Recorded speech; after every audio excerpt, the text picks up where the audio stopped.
Let's be honest with ourselves for a second. There comes a time in our wedding filmmaking career when doing more suddenly stops working.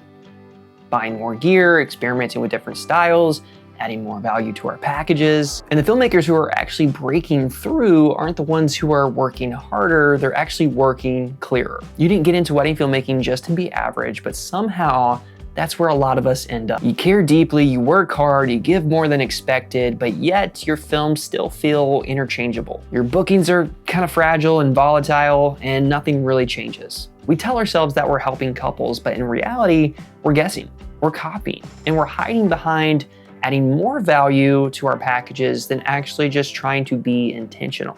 And getting very specific is how you're gonna break through the noise, especially in 2026. So if you're in that rut right now where you feel like you need some help in your business and your films, this video is gonna be for you.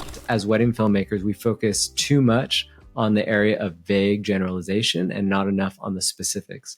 So many filmmakers want to truly help couples. And I think that is if you don't have that heart, you're not going to succeed, or you may succeed for a short term, but not in the long term.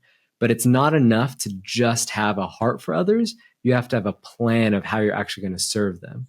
And how do you actually serve someone if you don't know what problems they need help with? Like if I just go to a random street corner and say, I'm going to serve people, and all of a sudden I start washing people's cars because I'm like, hey, people need a car wash. I'm going to serve them. And then I'll probably going to get a lot of pissed off people if I'm washing their, brand new cybertruck, which is random paint, random cloths and things like that. They just got it professionally detailed. They're going to be pissed off. And I feel like sometimes as filmmakers, we kind of do that. We just assume we know people's problems and how they want to be served. And we just throw a bunch of stuff out at them, kind of like our packages include 3 billion things. And they end up feeling a little bit like that Cybertruck owner, even though your heart's in the right place. They're like, I don't need all this. This is more annoying than it is helpful. And so when I sit down with a filmmaker, first, because the answer is going to be very different from you in North Carolina than me in California, to your aesthetic, to my aesthetic, every style, every market has clients, and every client has a different wedding filmmaking need. And so my first thing that I always tell people is if you are not doing calls before you get a booking, start doing calls like over Zoom, over a phone call, and find out, ask your couples, potential couples, hey, why do you want a wedding film? Did a friend just get married, and what did you like and not like about their wedding film? And even if you're not doing calls, start asking couples after the process of when you delivered the film, what did you like about working with me? What could I have done better? Asking couples who did get married, friends of yours who had another wedding filmmaker, hey, what did you like about working with them? What did you not like about working with them? And really put on your detective hat. And don't assume you know what people want. Actually play dumb and say, I don't know what people want. And then the answers will shock you. I know when I was first getting started out, I thought people want the eye candy. They want, the really sexy shots. They want the amazing music. They want everything to just look pristine and perfect because that's what I wanted. And I assumed that's what they wanted. But then when I actually sat with them and realized, oh my goodness, they want more family. They want more authentic moments, my couples. They want films that look more unedited than edited.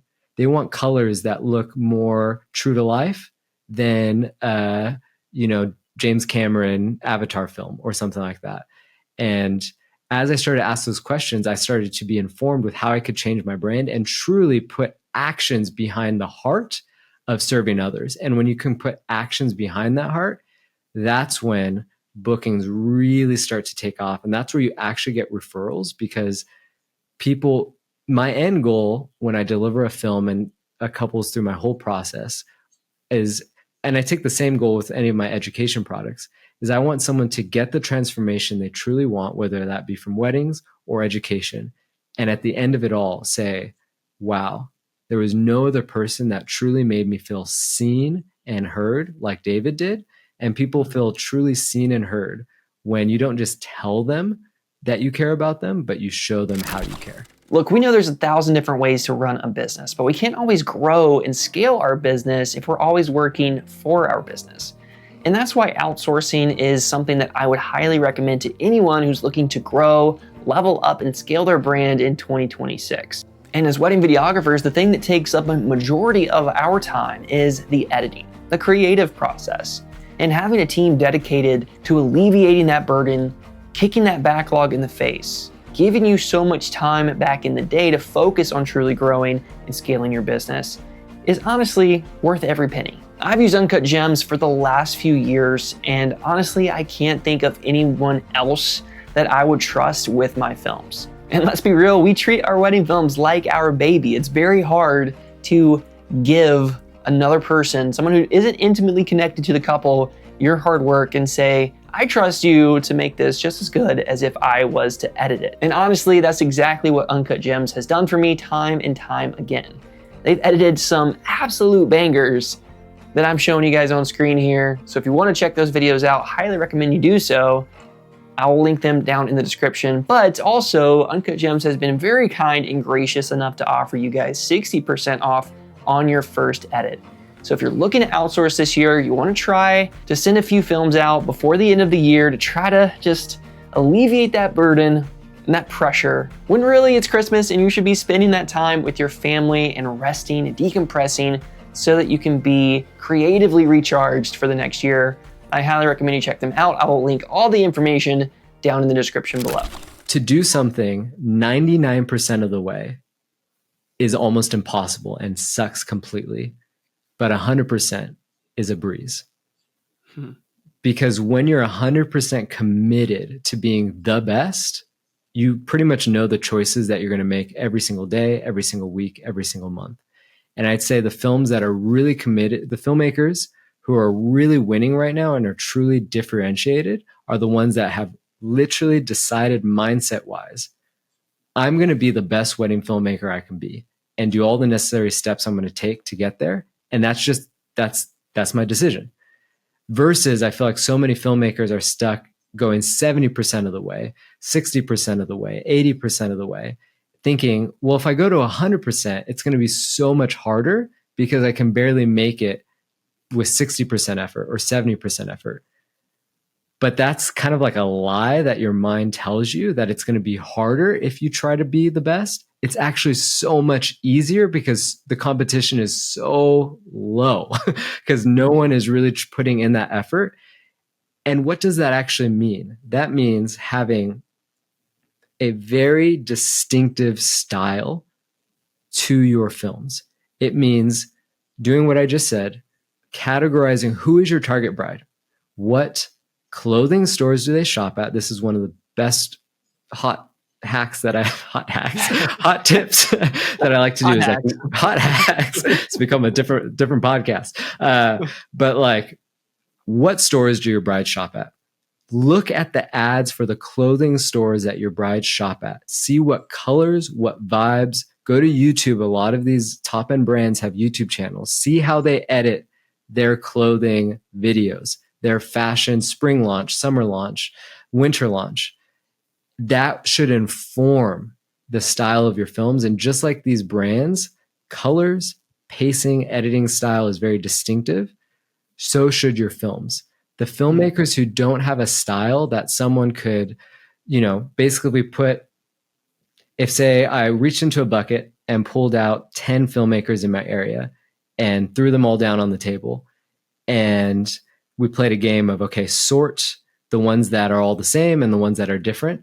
If your film style and the messaging on your website and your colors could be grouped with like 10 or 20 other filmmakers, that is a key that you're not doing something right. You should be able to say, if someone was sorting filmmakers into groups, you should kind of be in a group of your own.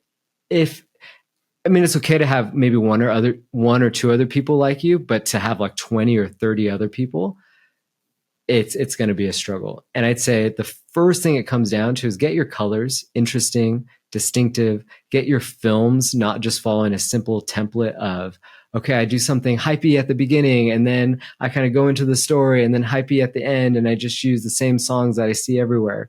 It's a lot of little things that you do of get your colors distinctive, make your song choices take longer choosing music. Choose music that you don't see everywhere.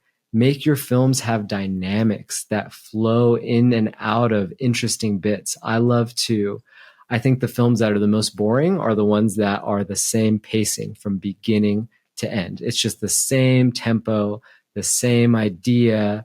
Whereas filmmakers that I truly look up to that are very distinctive, it seems like every minute or so, they're trying to pitch a new trailer or a new idea to the viewer's mind of saying, hey, every minute I want to re-pitch you a reason for why you should keep watching this film. And if you approach your edits like that, along with those other things I said, and truly having the mentality of, okay, you know what, David? Yeah, I'm done settling for being just an average filmmaker. I'm going to try to be the best at whatever my style is for my market. And you'll be surprised at how much weight is lifted because you have a clear path for the first time ever.